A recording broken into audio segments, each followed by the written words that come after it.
ஒரு காலத்தில் உலகின் மிகப்பெரிய பணக்காரராக இருந்த ஜான் டி ராக்ஃபெல்லர் தனது மகிழ்ச்சியான வாழ்க்கையின் ரகசியம் பணம் அல்ல, தேவன்தான் என்று கூறினார்.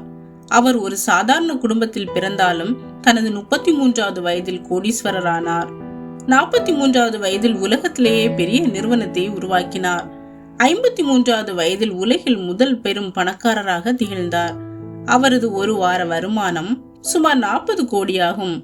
அவர் நிறுவிய ஸ்டாண்டர்ட் ஆயில் என்ற எண்ணெய் நிறுவனம் உலகின் மிகப்பெரிய நிறுவனங்களில் ஒன்றாக மாறியது.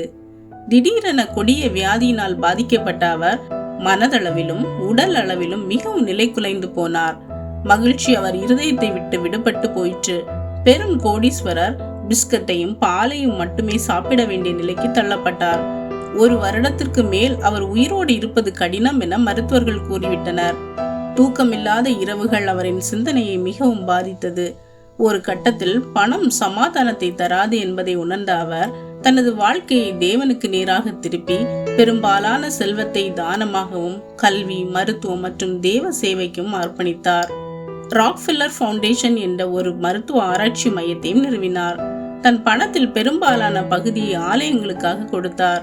இரவில் தூங்க முடியாமல் தவித்த அவர் இப்பொழுது சமாதானத்தோடு நன்றாக தூங்க ஆரம்பித்தார். நாட்கள் மகிழ்ச்சியாக கடந்தது.